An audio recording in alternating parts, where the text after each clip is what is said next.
제166차 최고위원회 개의를 선언합니다. 조성명 최고위원의 발언이 있겠습니다. 네, 제 발언을 준비를 했습니다만 오늘은 대표께서 참석 안 하셔서 대표의 모두 발언을 계속하겠습니다. 김영삼 대통령의 서거에 안타까움을 금할 수 없습니다. 국민과 함께 애도하면서 손명순 여사님과 가족들에게 깊은 위로의 말씀을 전합니다. 김영삼 대통령은 평생을 박정희, 전두환 군사 독재와 맞서 싸운 민주투사였습니다. 대통령 재임 당시에는 하나의 척결과 금융신용제 등 그 누구도 하지 못했을 과감한 개혁 조치로 민주주의의 새 장을 열었던 위대한 지도자였습니다. 퇴임 이후에도 민주주의의 퇴행을 걱정하셨고 스스로 그 어떤 형태의 독재와도 결코 타협하지 않았던 진정한 민주주의자였습니다. 그 위대한 업적과 숭고한 정신은 영원히 우리들 가슴속에 살아있을 것입니다. 붓글씨를 잘 쓰셨던 김영삼 대통령이 마지막으로 우리에게 남긴 메시지는 통합과 화합입니다.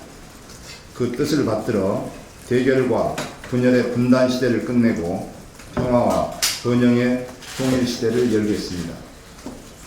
불공정과 불평등의 양극화 시대를 마감하고 공정하고 정의로운 통합의 시대를 열겠습니다.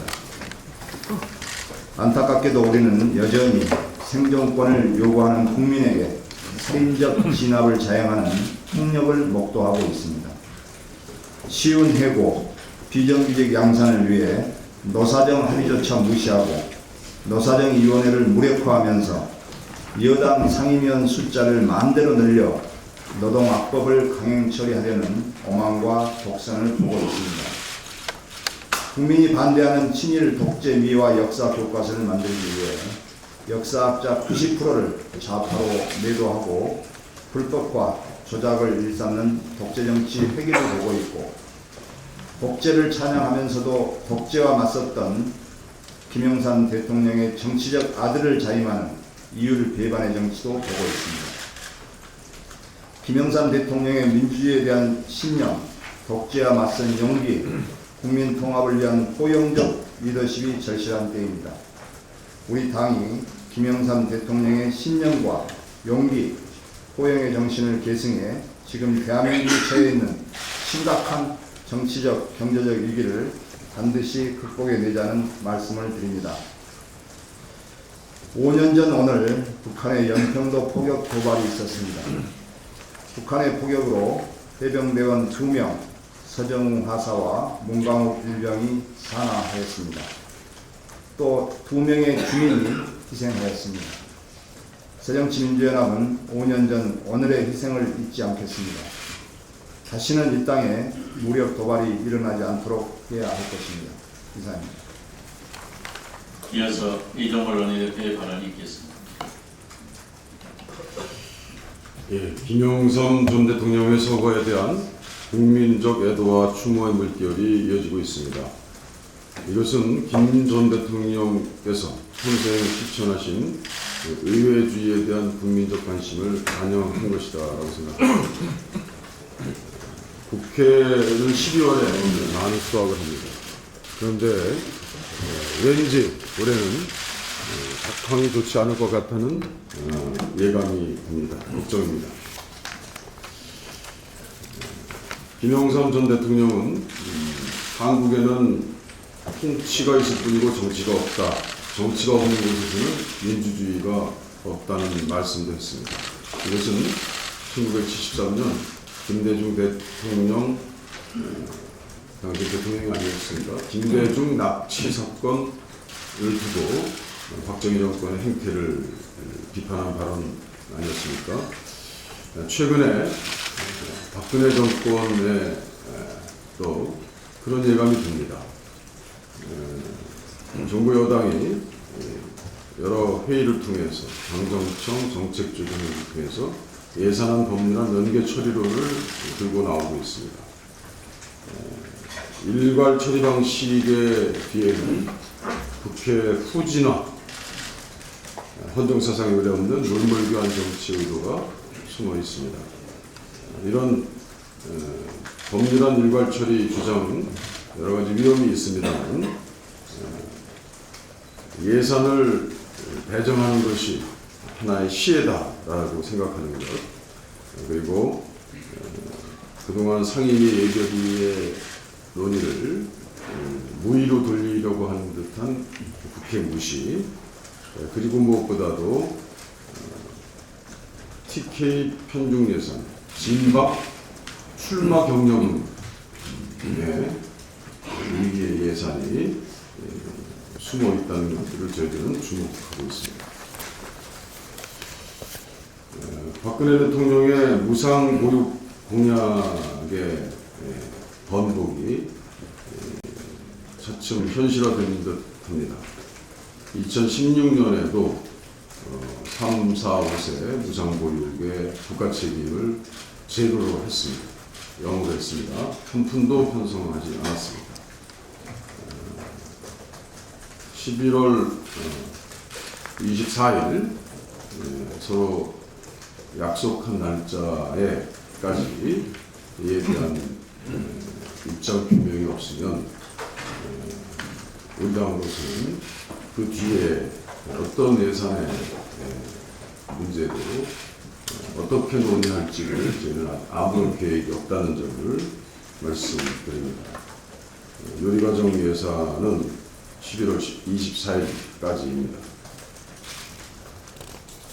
국회 본회의 대회도 같은 조건이라는, 선행 조건이라는 말씀을 드립니다.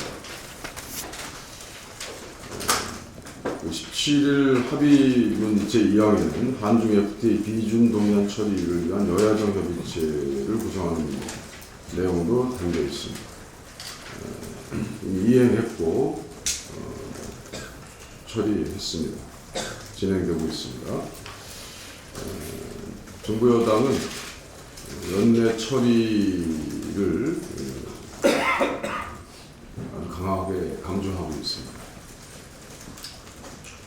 협의 내용에 보면 한중 FTA가 중단기적으로 우리 산업에 미치는 영향, 무역에 미치는 영향도 그것에 초점이 있는 것이 아니고 오로지 연 단위로 되어 있는 관세 절감 약정, 1년의 관세, 좀 심한 표현으로 따먹기라 할까요? 그런 단기적인 목표에만 모든 것이 몰두되어 있고 그것이 박근혜 대통령에게 보여드리는 하나의 성과로서 집중되어 있다는 점에 대해서 참 참담한 느낌을 갖습니다. 장기적으로 한중 간의 무역과 경제 공동체를 구성함으로써 한중의 윈윈 실과하는 기본적인 한중의 FTA의 목적은 어디에도 없습니다. 이 정도의 단시한적인 경제정책에 대한 밀단을 보는 것 같습니다. 그렇게 된다면 한중의 FTA도 그 비준한 처리는 사실 원점에서부터 재검토돼야 되는 것이다 라는 점을 말씀드립니다.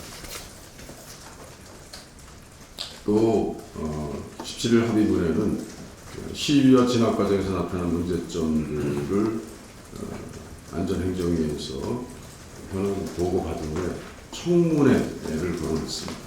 이에 대해서 분명한 입장 표명이 있어야 되겠습니다.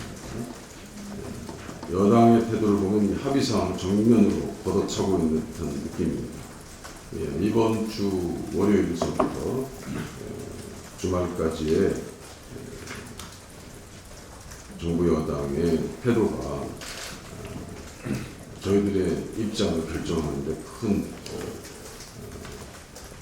변수가 된다는 것을 꼭 기억해 주시기 바랍니다. 새누리당은 합의문 정신으로 돌아가서 언행에 자중해야 하는 것은 이상입니다. 이어서 정청래 최고위원의 발언이 있겠습니다.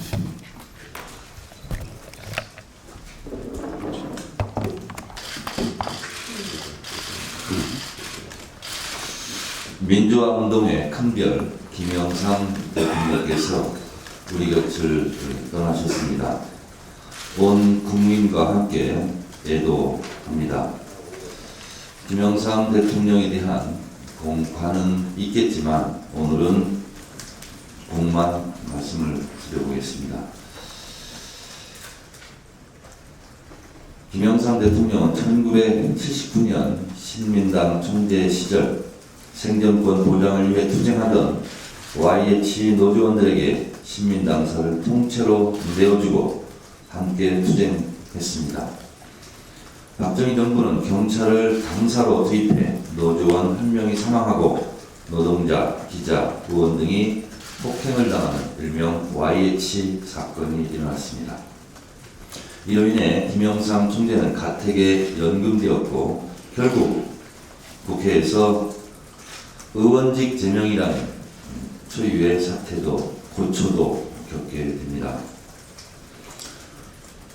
이에 김영삼 총재는 이 암흑정치, 살인정치를 감행하는 박정희 정권은 머지않아 가장 비참한 방법으로 쓰러질 것이다 라고 일갈했습니다. 김영삼 대통령은 국회의원 제명을 당한 후 갈의 모가지를 비틀어도 새벽은 온다고 하면서 군부독재 세력에 대한 저항을 중단하지 않았습니다. 이런 일련의 사태로 인해 분노한 국민들은 결국 부마항쟁을 일으켰고 박정희 정권은 종말을 구하게 되었습니다. 군부독재 정권에 맞서 가장 용기 있게, 가장 배짱 있게 싸웠던 민주화 투사 야당의 김영삼 의원을 기억합니다.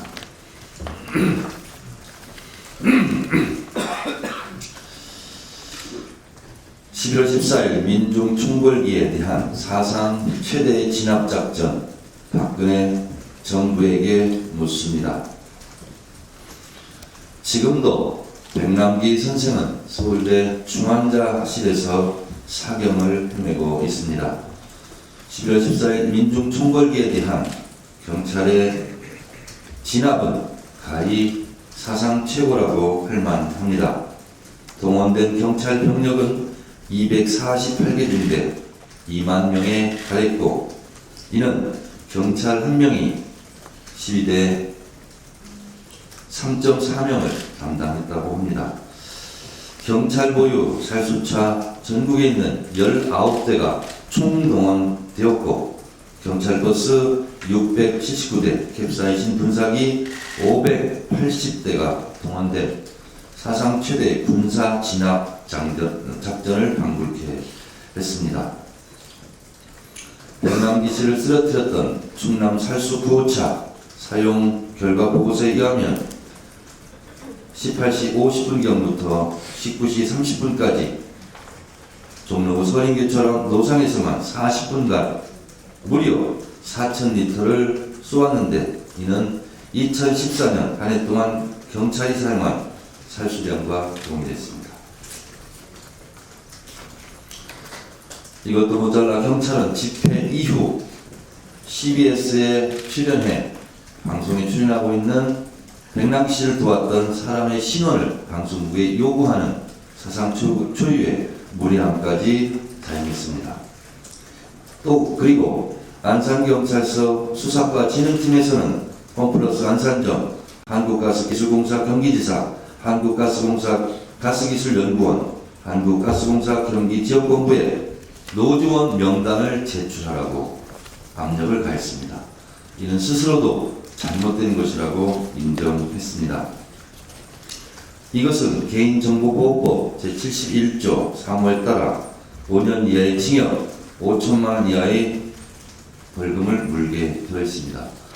이러한 사태에 대해서 우리 당 법률위원회에서도 사법 조치를 검토해야 할 것입니다. 오늘 10시부터 안전행정위원회 강신명 청장이 출석해서 현안보고를 하고 그리고 의원들의 질의가 있을 예정입니다. 많은 관심 부탁드립니다. 이어서 전병헌 최고위원의 발언이 있겠습니다.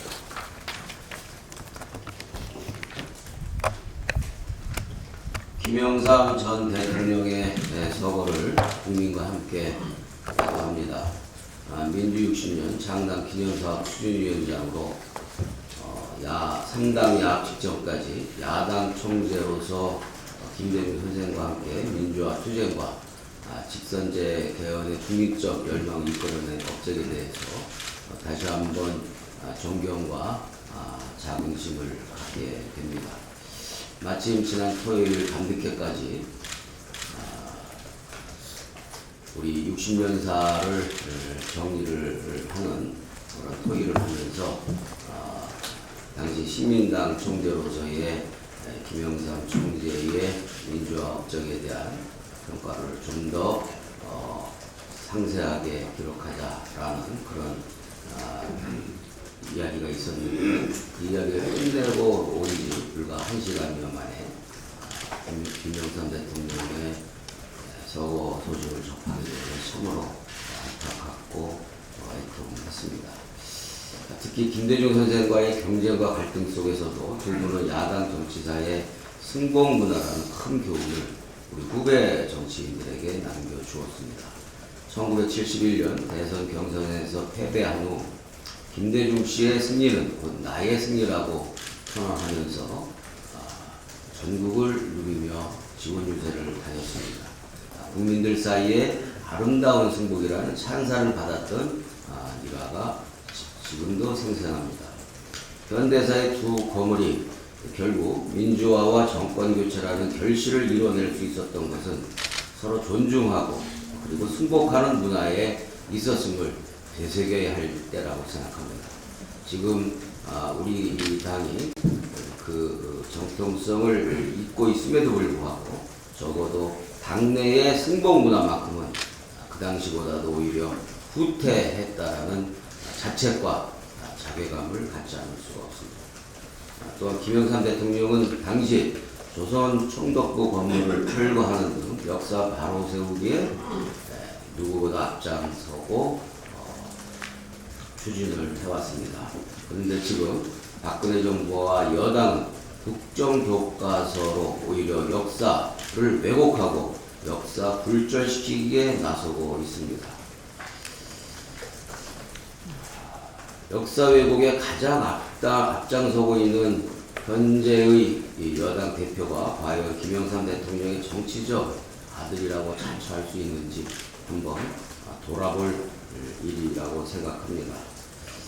김영삼 대통령은 유신 독재 시대에 닭의 모가지를 비틀어도 새벽은 온다라는 명언을 남겼습니다. 그러나 그 이전에 더 큰 명언을 또 우리에게 주었습니다. 1973년에 있었던 김대중 납치 사건의 진상규명을 촉구하며 김영삼 의원이 국회 대정부 질문에서 이렇게 얘기했다라는 기록이 오늘 신문에도 보도가 됐습니다. 한국에는 통치가 있을 뿐이고 정치가 없다. 정치가 없는 곳에 민주주의는 없다. 42년이 지난 2015년 오늘의 현실과 정치의 모습, 과연 김영삼 의원이 1973년도 국회 대정부질문에서 지적한 이와 같은 상황에서 얼마나 차이가 있는지 묻고 싶습니다. 지난 19일 뉴욕타임즈에 박근혜 정부를 신랄하게 비판하는 사설이 올라왔습니다. 이것이 그 사설의 복사판입니다.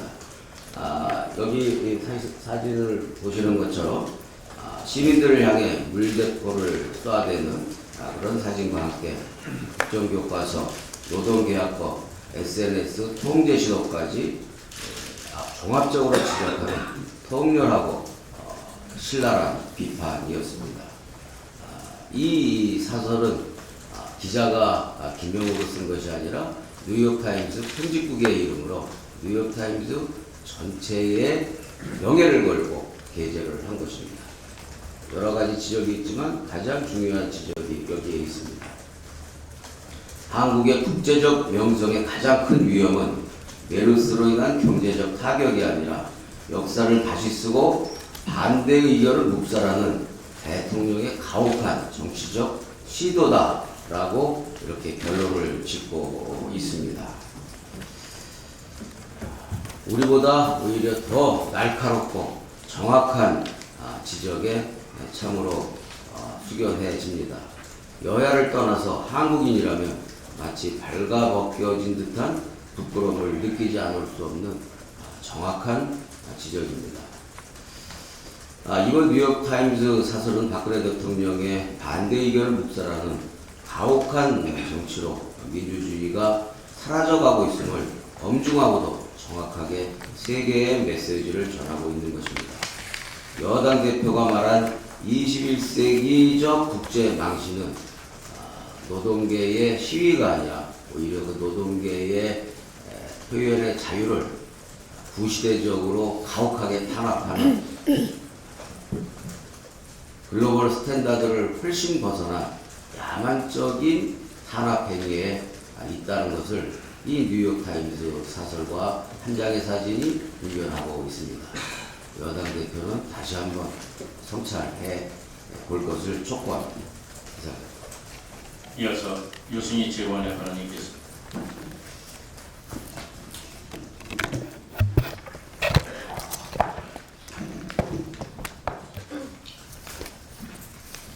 김영삼 전 대통령의 서거에 애도의 뜻을 전합니다.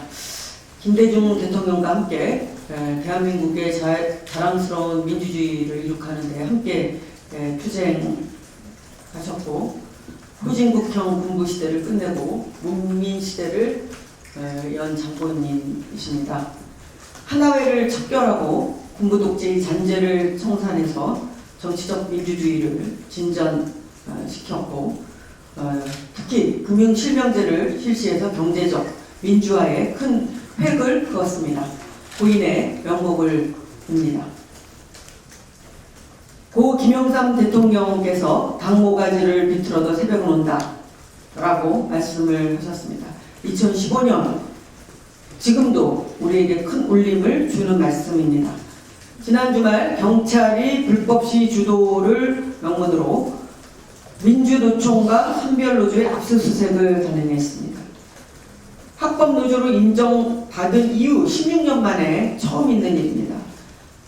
이것은 엄혹한 군부 독재 시절에나 있을 법한 일입니다. 경찰의 과잉 진압, 폭력 진압, 불법 진압의 책임을 회피하기 위해서 시위 주최단체의 폭력 프레임을 지금 뒤집어 씌우고 있습니다. 압수품에 대해서 1시간 만에 공개한 것도 이례적인데 압수품이 집회와 관련이 있는지 밝혀지지 않았습니다. 정부의 비판적인 입장을 보였다고 집을 압수수색하고 압수품을 범죄 도구로 단정해서 공개하는 것이 민주국가에서 있을 수 있는 일입니까? 명백하게 노조 탄압이고 자유로운 정치적 자유를 제한하는 것입니다. 경찰이 민주노총 압수수색을 단행한 토요일에 미국의 뉴욕타임즈는 사설을 통해서 박근혜 정권 이후 민주주의 퇴보에 대해서 비판을 했습니다. 그리고 뉴욕타임즈뿐만 아니라 르몽드지까지 세계는 대한민국의 민주주의 후퇴에 대해서 우려를 표명하고 있습니다. 민주주의적 자유를 박근혜 대통령이 퇴행시키려고 골몰하는 것처럼 보인다. 그 근거로 국사교과서 국정화 정책, 노동학법 개혁 추진, 소셜미디어와 인터넷 통제 등을 들었습니다. 역사를 다시 쓰고 비판자를 억압하는 것은 박근혜 대통령의 가혹한 조처다 이렇게 했습니다. 그것은 다시 말씀드리면 교과서의 국정화 그리고 노동학법 추진, 표현의 자유 제한 그리고 정권을 비판하는 사람들에게 종북몰이 등등을 지적하고 있습니다. 박근혜 대통령이 새겨들어야 할 조언입니다. 뉴욕타임즈가 언급한 이서구 대표의 경우에 카카오 서비스넷 음란물 유포를 막기 위한 조처를 하지 않았다는 이유로 기소됐지만 사실상 수사기관의 감청 영장에 협조하지 않아 보복 조치를 당했다는 사실은 모든 국민이 잘 알고 있습니다.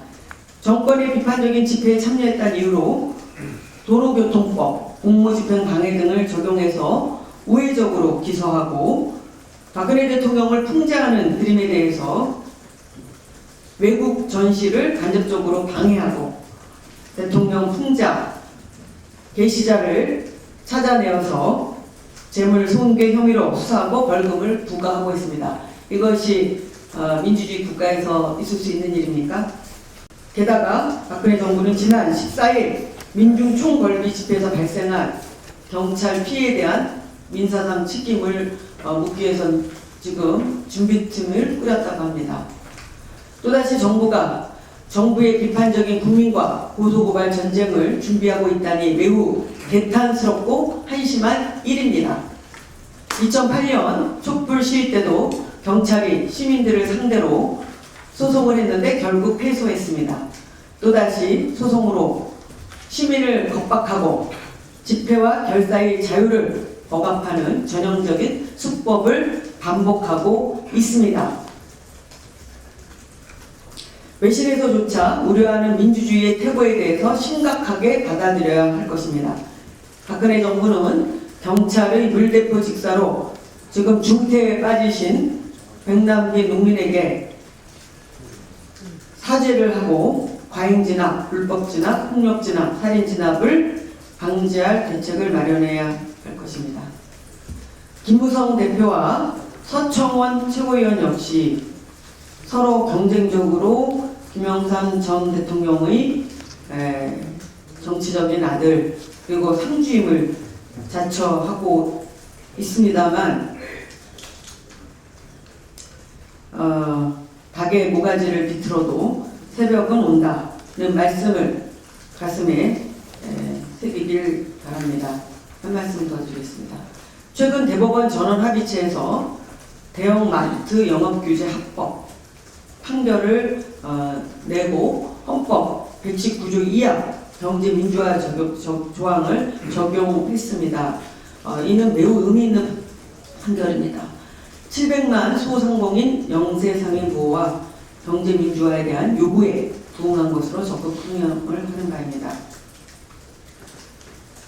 그런데 박근혜 정부는 지금 비정규직을 늘리는 노동계약을 추진하고 MB정부의 법인세 인하 기조를 계승하는 듯 경제 민주화는 반대로 지금 역주행을 하고 있습니다. 대법원이 이렇게 얘기했습니다. 상생하는 경제 질서를 구축하고 공공복리를 실현하기 위해 법률로서 어느 경제 주체의 경제 활동의 자유를 제한하더라도 경제 주체는 이를 수인해야 한다라고 밝혔습니다. 박근혜 정부는 이번 판결을 계기로 다양한 경제 주체가 함께하는 상생하는 경제 질서를 규정하는 헌법 정신에 대해서 성찰하는 기회로 삼아야 합니다. 이상입니다. 이어서 추미애 최고위원의 발언이 있겠습니다.